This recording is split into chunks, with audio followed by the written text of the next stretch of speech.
Good morning, dear learners. Welcome to our new episode of Virtual Learning Engagement. How are you so far? I hope you're all safe and doing well in these trying times. Are you ready for today's learning engagement? That's nice. I'm so pleased to hear that you are ready. I am so excited because I have a lot of information to share with you today. Make sure you have your English learning pocket, notebook, and pen with you to take down notes. You may also ask questions after the discussion, and I would willingly address them later in the question and answer portion. But please make sure that your questions are related and relevant to the topic. Lastly, remember to always be respectful and polite. Let us kickstart this day with a game. Are you ready?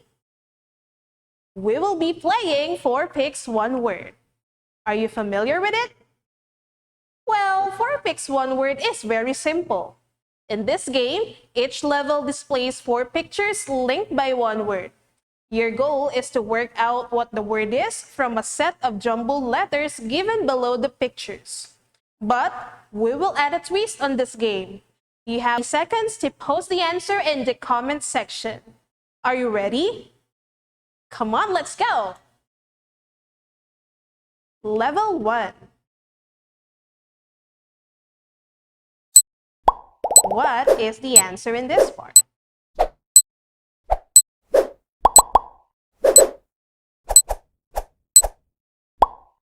The answer is research. Great job! Let's go to level 2. What do you think is the answer in this part?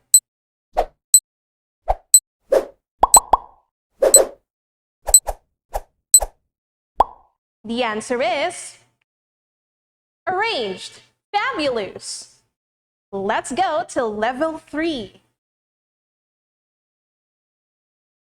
What do you think is the answer in this part?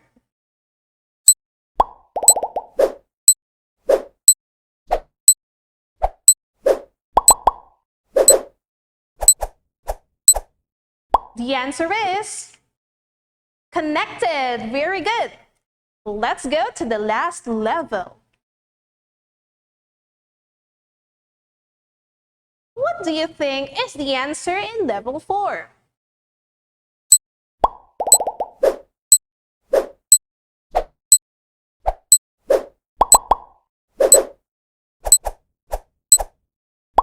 The answer is language. Magnificent! Well, the correct answers are the following. First is research. Second is arranged. Third is connected. And the last answer is language. You might be guessing what will be your topic for today. Do you have any ideas so far? You're right. Today, we will be talking about the alternative delivery mode entitled Your Face Sounds Familiar, Awareness of Proper Terms to Amplify the Passion of Writing, prepared by Mr. Philip Carl S. Season from Bignay National High School. Let me first present to you our most essential learning competency. That is, observe the language of research, campaigns, and advocacies. We will be also aiming to meet the following specific objectives. These are expand ideas using principles of cohesion and coherence, get familiar with the technical terms used in research, and use appropriate language when delivering campaign speeches. Before we dig deeper in our lesson, let us first have a review. Last time, we discussed the different writing techniques. Aside from being able to write properly, one must also learn that there are different techniques employed in different types of writing. These techniques, when properly utilized, will make one an effective writer. First is informative or expository. An informative text aims to provide information to the readers, while an expository text aims to explain a subject matter. The content of informative writing should be verifiable, factual, and explanatory in nature. Some examples of informative writing include recipes, instruction booklets, and academic books. Next is persuasive writing. From the name itself, it aims to persuade. This type of writing is intended to persuade or convince the readers to believe in or do something. Examples are campaign speeches and advertisements. We also have narrative. A narrative relates a sequence of events that occur over a period of time. This is any account of a series of related events or experiences, whether non-fictional or fictional. Narratives can be presented through a sequence of written or spoken words, still or moving images, or any combination of these.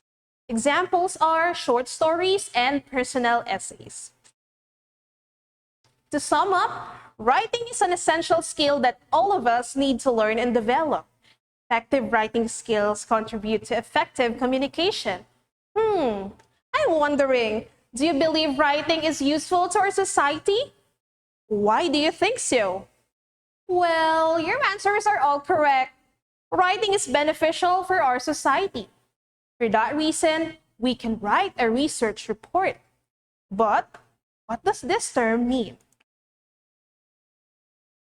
Research report. A research report is a document that accounts for the problems, methods, and results of a conducted study. It aims to provide solutions or recommendations to solve or address a defined problem in a relevant subject area.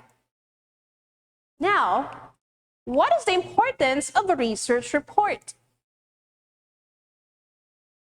Well, writing a research report on a social issue could mean researching about an issue that concerns and influences many people. Writing a research paper about social issues can help us to understand our society and its problems more deeply. By understanding the context of social problems, the young generation would know the interrelationship of problems and the social trends, structures, and institutions. We can also understand the impacts of social problems on individual, group, organizational, and societal levels. Now that we know the relevance of writing a research report, let us now study the different parts of it. Our research report is divided into two parts. These are preliminaries and major parts. For preliminaries, we have title page, abstract, table of contents, list of tables and figures. Let us first talk about the title page. The title page contains the title of the work. Let us see the other details that we should indicate in the title page. First, we have the name of the author. Next is the affiliation, which is your school. Then the course or the subject that you are taking. Your teacher's name and the due date of submission. Let us now move forward to abstract. Abstract gives a summary of the report and is usually limited from 150 to 250 words. It contains the background of the study, the problems, the results, and the recommendations. Let us see the example. Books have synopsis, which gives a brief summary on what the book is all about. Research paper has its own version of summary called abstract. When you're looking for a research, whether in a library or online, the first thing that you need to read is the abstract. Again, the abstract contains the main information in a research, such as the research problems, background, and the results and recommendations. We also have the table of contents. Table of contents lists sections, headings, and their pages. Just like books, a research paper also has table of contents. Here's an example of it. Next is list of tables and figures. It organizes the titles and pages of the tables and figures and helps one easily to locate each. In a research paper, the researcher will use several illustrations and tables to demonstrate data. Here's an example of it. A list of these can help the readers to easily navigate through the research paper. Now that we have discussed the preliminary parts of a research report, let us now move forward to the major parts of it. The major parts of research report are the following: introduction, review of related literature, research methodology, presentation of data, and lastly, conclusion and recommendation. Let us first talk about the introduction. The introduction part explains the purpose of the study and contains the research problems. In writing the introduction, carefully provide background information about the topic. Here's an example of an introduction. The introduction serves multiple purposes. It presents the background to your study, introduces your topic and aims, and gives an overview of the paper. A good introduction will provide a solid foundation and encourage readers to continue on to the main parts of your paper, which are the methods, results, and discussion. Here's an example of an introduction. Next is the review of related studies and literature. The review of related studies and literature contains information from studies or documents related to the topic. This section presents findings of previous researches and identifies where one's research begins. Here's an example of review of related literature. In review of related literature, you talk about knowledge and findings from existing literature and relevant to your topic. If you find gaps or conflicts in existing literature, you can also discuss these in your review and, if applicable, how you plan to address these gaps or resolve these conflicts through your study. To undertake an RRL, therefore, you first need to identify relevant literature. You can do these through various resources, online and offline. Ensure you are saving all applicable resources because you will need to mention them in your paper. When going through resources, make notes and identify key concepts of each resource to describe in the review. Next is research methodology. The research methodology identifies the method one is pursuing in his or her research. It enumerates the data gathering procedure, which is the intended procedure or steps in gathering the data, and the materials or research instruments such as survey, interview, and observation. Depending on the nature of the study, the researcher may utilize one or more instruments in his or her study. Let me show you an example of a research methodology. Next is presentation of data. The presentation of data highlights the results of the data gathering procedure. It usually includes results of the used research instruments that are transformed in numerical data, such as tables, graphs, and figures. Presenting data involves the use of a variety of different graphical techniques to visually show the reader the relationship between different data sets to emphasize the nature of a particular aspect of the data. Here's an example of a presentation of data. Lastly is conclusion recommendation. The conclusion and recommendation presents discussion about the data. In this part, the researcher writes his or her own realizations based on the results that he or she has gathered. It usually answers the research problems in light of the research performed and the interpreted data. Conclusions interpret the findings or results of an investigation. Recommendation follows conclusions and are opinions supported by the report's findings. Recommendations will always be based on conclusions. Here is an example of conclusion and recommendation. Every writer wishes to make their points clearly to their readers. With pieces of writing that are easy to read and have logical links between the various points made. Let us read this paragraph. Learning to write is never an easy thing. A budding writer has to learn that writing is a thing for patient people, that writing usually takes time. Other things that concern a promising writer are just secondary things. Being able to catch the interest of people, being able to master all the grammatical rules, being able to provide a pleasant experience for his or her readers, do not make a promising writer any better, a writer who is the most patient. Do you think the ideas are connected with each other? This paragraph needs to be fixed. Why not try to arrange the paragraph? You have 30 seconds to do it. Your timer starts now.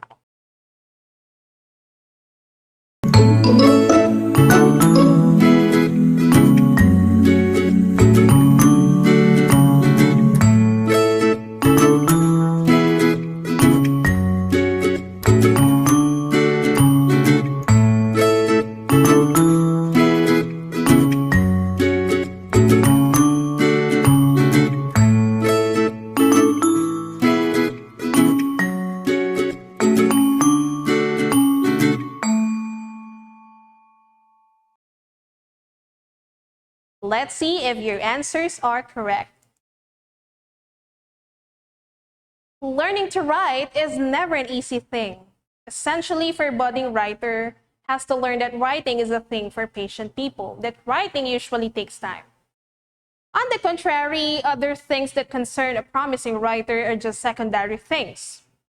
For instance, being able to catch the interest of people, being able to master all the grammar rules, being able to provide a pleasant experience for his or her own readers, in fact, do not make a promising writer any better than a writer who is the most patient. Wow, your answers are right. Now, to improve your writing skills, let's talk about cohesion and coherence. Cohesion and coherence are products of one another. The primary goal of cohesion and coherence is to achieve well-arranged ideas in a paragraph. Let us first talk about coherence. Coherence is achieved when the ideas in a paragraph are arranged logically. The following are the classifications of logical orders. First is the order of importance. Next is chronological order. Then we have the spatial order.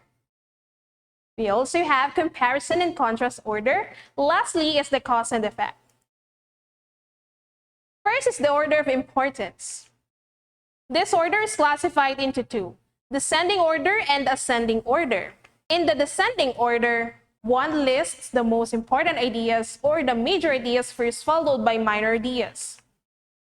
Ascending order, on the other hand, lists the minor ideas first, followed by a major or most important ideas.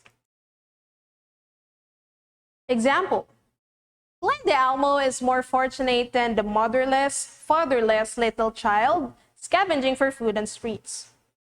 She has a father, a warm house, and a friend, her grandmother. She is very old and not strong, but she loves Glenda and takes care of her. Glenda's father is too busy to pay much attention to her, but her grandmother is always there for her. This paragraph is arranged in order of importance. Highlighted in yellow is the major idea or the topic in the paragraph, while the rest serves as minor ideas that supports or adds information about the major idea. With that order, we therefore conclude that this paragraph is arranged in descending order.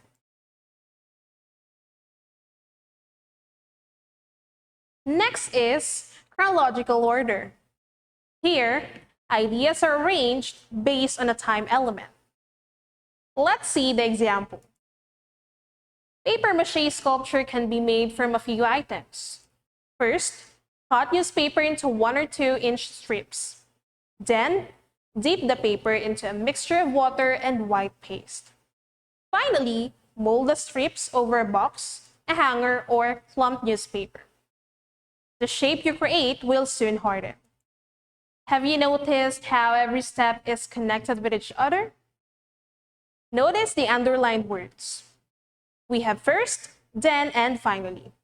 Those are called transitional devices. Transitional devices such as first, then, and finally are used in this paragraph to indicate sequence. Chronological order shows items, events, or even ideas that are arranged in the order in which they occur or should occur. Next is spatial order. Here, ideas are arranged based on the description of places and objects. Let's look at the example. Setting foot in a city hall is like entering a mansion. Outside, glass windows, cleanly painted walls, and modern structures will greet you like a visitor. But once inside the majestic doors, you are met by clicking typewriters and beeping computers. While reading this paragraph, what picture comes into your mind? Is it the Valenzuela City Hall? Well, we're thinking the same. That is how the spatial order of arrangement of idea works.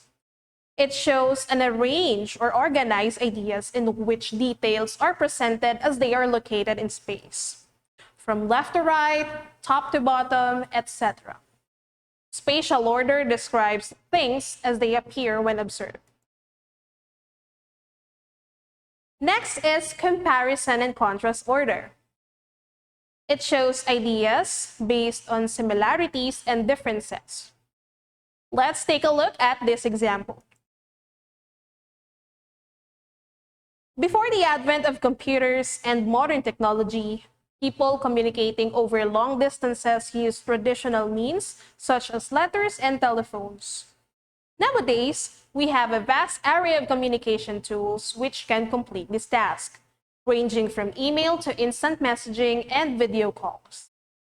While the present and previous means of communication are similar in their general form, they differ in regard to their speed and the range of tools available. For us to see the similarities and differences of technology before and now, let us take a look at this Venn diagram. Technology before includes letters and telephones. Also, it takes a long time for messages and information to be received. Let us now look at the improvements of technology. Unlike the technology before, we can now use email, instant messaging, and video calls to relay message and information faster and more convenient than before. The only similarity between the two is that both still employs the same manner of communication. We can still send messages and talk to our loved ones. Lastly is the cause and effect. Here, ideas are arranged based on the causal relationship. Let's have the example. Letting alcohol take control over your life has many negative effects on a person and the people around them. One important effect is the damage you can do to your body. Drinking can lead to severe illness and even eventual death. Some health consequences to consider might be liver disease, kidney failure, and for pregnant women, the loss of their unborn child. Another detriment is that an addiction could lead to drinking and driving, possibly causing a fatal car accident for either yourself and/or an innocent bystander. Let's take a look at the highlighted parts of the paragraph. Highlighted in yellow is the cause. The cause is letting alcohol take over your life. So, what would be the effects of letting alcohol take over your life? The effects are highlighted in blue. The effects are the following. It leads to severe illness and even eventual death. Illnesses include liver disease, kidney failure, and the loss of unborn child for pregnant women. An addiction could lead to drinking and driving, possibly causing a fatal car accident for either yourself and/or an innocent bystander. Logical division of ideas simply means that ideas are grouped together and each group is discussed accordingly. Knowing how to arrange these ideas makes our work smoothly connected to each other. All readers appreciate a logical order of thoughts. For that reason, we should use different transitional devices to connect sentences. With the use of transitional devices, we achieve cohesion. Since we discussed about the research report a while ago, Let us now talk about the transitional devices that we can use in writing a research report. There are various classifications of transitional devices. These are addition, cause and effect, comparison, contrast, conclusion, example, and restatement. For addition, we can use also, and, in addition, besides, furthermore, and moreover. Example. In addition to the database, researchers, funders, and institutions should explore ways that intellectual property could be shared through other agreements that would make it simpler for researchers and companies to know what royalty costs they might expect. Next is cause and effect. We can use therefore, so, and as a result. Example. Due to budgetary demands, funding will be cut in half. As a result, many employees will be terminated from their job. Next is comparison. We can use similarly, likewise, and in the same way. Example. It was not possible to establish a correlation between these variables. Similarly, the connection between X and Y remains unclear. Next is contrast. We can use however, but, and on the other hand. Example. On the one hand, grouping students by ability allows the students to absorb material at their own pace. On the other hand, mixing students of all abilities has been shown to boost students' performance. Next is conclusion. We can use to conclude, to summarize, and on the whole. Example. To conclude, the results of this study showed that there is no significant relationship between the learner's intercultural sensitivity and their academic performance. Next is example. We can use, for instance, for example, and to illustrate. Example. To illustrate the results of the study, the researchers will show the collected data through tables and graphs. Restatement. We can use in other words, that is, and in simpler terms. Example. The results show that interculturally sensitive individuals are motivated to communicate in intercultural situations. In other words, intercultural sensitivity is a factor of successful intercultural communication. We just learned how to write effectively with cohesion and coherence. Now, let us enhance our speaking skills. To enhance it, we have to take note of the effective use of language, considering the degree to which the language is appropriate, vivid, inclusive, and familiar. Now, we will define each of these aspects of language and discuss why each is important in public speaking. When considering how to use language effectively in your speech, consider the degree in which language is appropriate, vivid, inclusive, and familiar. Use appropriate language. As with anything in life, there are positive and negative ways of using language. One of the first concepts a speaker needs to think about when looking at language use is appropriateness. By appropriate, we mean whether the language is suitable or fitting for ourselves as the speaker, our audience, the speaking context, and the speech itself. One of the first questions to ask yourself is whether the language you plan on using in a speech fits your own speaking pattern. Not all language choices are appropriate for all speakers. The language you select should be suitable for you and not for someone else. For example, you will be joining a spoken poetry competition. You are more comfortable in using Filipino rather than English. You find that you can express yourself more in using Filipino. If you find it more suitable and convenient for you, then use Filipino. Next is appropriate for the audience. The second aspect of appropriateness asks whether the language you're choosing is appropriate for your specific audience. Let's say you were an engineering student. If you are giving a presentation in an engineering class, you can use language or jargon, and when we say jargon, technical words and phrases common to a specific profession or discipline. So, if you're an engineering student, use vocabulary or language that engineering students will know and understand. On the other hand, if you use engineering vocabulary in a public speaking class, many audience will not understand you. Next is appropriate for the context.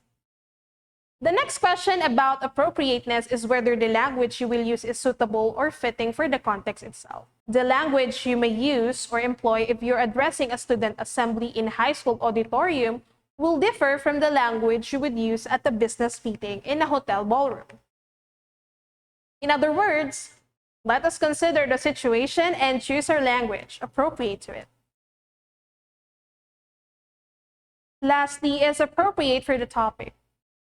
The fourth and final question about appropriateness of language involves whether the language is appropriate for your specific topic. If your speech is about the dual resonance model of string theory, it makes sense to expect that you will use more advanced and sophisticated language in physics than if your topic was a basic introduction to the physics of, say, sound or light waves.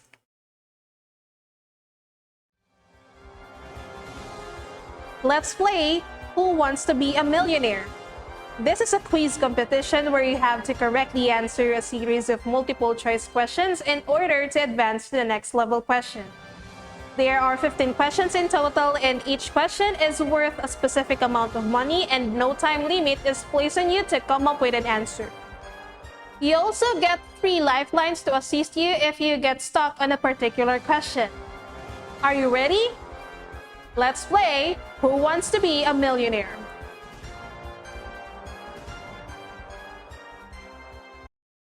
Here's your first question for $500. Which of the following parts of research report is not included in the preliminary section? A. Title page, B. Table of contents, C. Abstract, or D. Review of related literature?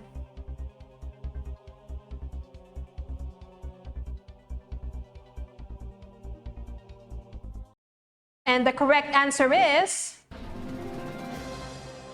letter D, Review of Related Literature. Congratulations, you just won $500. Here's your second question for $1,000.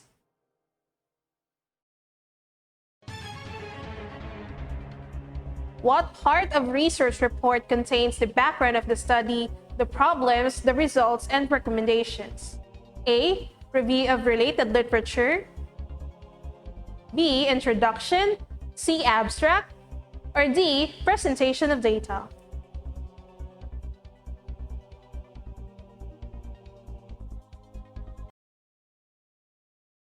And the correct answer is letter C. Abstract. Congratulations, you now have $1,000. Here's the next question for $2,000.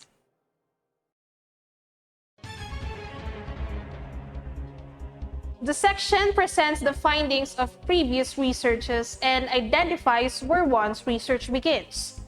What section of a research report is it? A. Abstract, B. Research methodology, C. Review of related literature, or D. Conclusion and recommendation?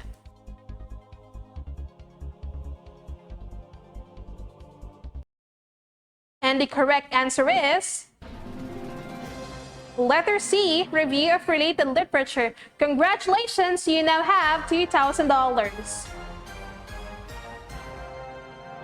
Here's the next question for $3,000. It answers the research problems in light of the research performed and the interpreted data. A. Research methodology, B. Conclusion and recommendation, C. Presentation of data, or D. Review of related literature?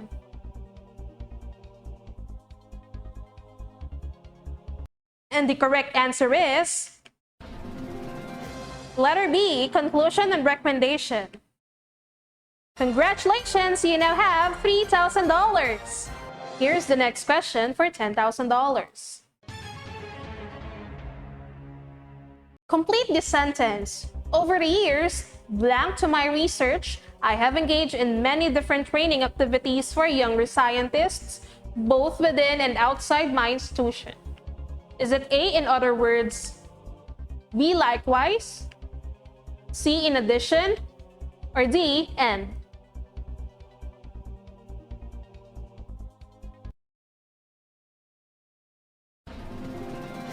And the correct answer is letter C, in addition.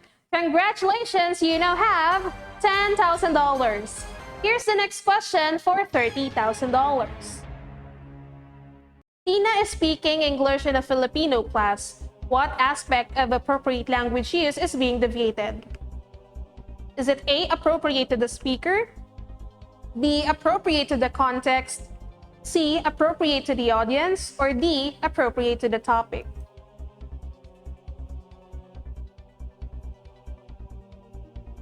And the correct answer is letter B, appropriate to the context. Congratulations, you now have $30,000.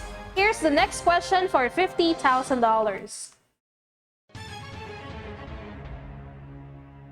Dr. Smith is an Australian physician vlogger who prefers to speak in Filipino to be understood by Filipino netizens. Which aspect of appropriate language use is being utilized?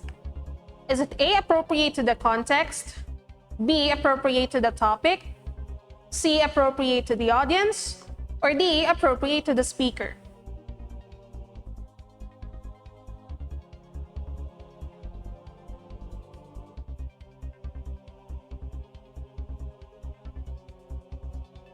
And the answer is letter C, appropriate to the audience. Congratulations, you now have $50,000. Do you have what it takes to be the next millionaire? Then see you next time on Who Wants to Be a Millionaire? Now, if you have any questions or clarifications regarding the lesson, you can type them in the comments section. A minute will be given to you to post your questions and our teacher moderator will gather them. Your timer starts now.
Time's up. Thank you to our teacher moderator who gathered the questions. I will now answer some of your questions. First question is from Jendy De Leon National High School. What is the implication of research in our daily lives? Well, what would the modern world would look like without research? Without research, there's no way you would possibly be watching this right now and for me doing this live stream, as the internet was created and developed by doing extensive research. Also, without research, we would still be likely hunting for food. This just means that aside from research as a tool for building crucial knowledge, it also increases the quality of our lives. Second question is from my son National High School. In what ways can we improve our writing skills as we prepare to conduct our own research someday? Aside from taking note of cohesion and coherence, to improve your research writing skills, you should write like it is your job, which means to practice your writing skills. Writing on a regular basis will not only alleviate your fear of the blank page, it will also help you to develop your own unique style. So, even if nobody reads it, keep on writing. Remember, practice makes perfect. Also, do not forget that the best writers are also keen readers, and reading on a regular basis is an easy way to start developing your writing skills. If you want to practice your research writing skills, then it's better to start reading research materials right now. Question number 3 is from our Congbato National High School. How can we use language effectively both in writing and speaking? To write and to speak effectively, do not only consider what to say, but how to say it. To communicate effectively, it is not enough to just have well-organized ideas expressed in complete sentences that are coherent paragraphs. Analyzing your audience and purpose is the key to effective writing and speaking. So, choose the most reliable language. Think about the objective and goal associated with the context by considering the audience or the reader. You have been so awesome today. For the questions which may not have been addressed today, they will be addressed and discussed by your subject teachers during your follow-up discussions. Let us practice what you have learned today by answering the tasks and activities from your learning pocket. You're going to answer the following for practice. These are activities 1, 2, and 3. What's more, activities 1 and 2, and what I can do, activities 1 and 2. Lastly, to evaluate your mastery of the lesson, answer the assessment. Many thanks to our tech team and teacher moderator who made this learning engagement possible. And thank you for attending today, learners. Have a good day, everyone.